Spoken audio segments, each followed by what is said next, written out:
আসসালামু আলাইকুম রহমতুল্লাহ। মুর্শিদাবাদে বাবরি মসজিদ হয়েছে। না, পক্ষে বা বিপক্ষে আমি কথা বলতে আসিনি। আমি একটা বিষয়, ছোট্ট একটা বিষয় তুলে ধরবো।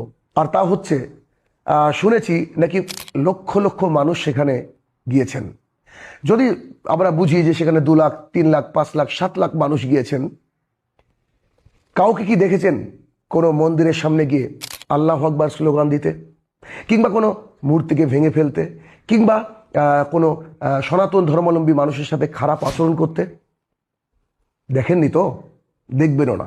আসলে যারা যারা আল্লাহওয়ালা মানুষ হয়, যাদের মসজিদের প্রতি ভালোবাসা থাকে, তাদের অপর কিছুর প্রতি ঘৃণা থাকে না। কিন্তু এই ঘৃণা ছড়ানোর কাজ করে এক শ্রেণীর মানুষ। তাদের সাথে আমরা নই।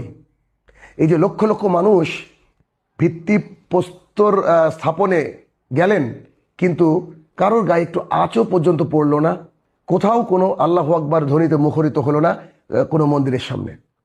এদেরকে বলা হয় মুসলমান। আই থিঙ্ক বুঝতে পেরেছেন।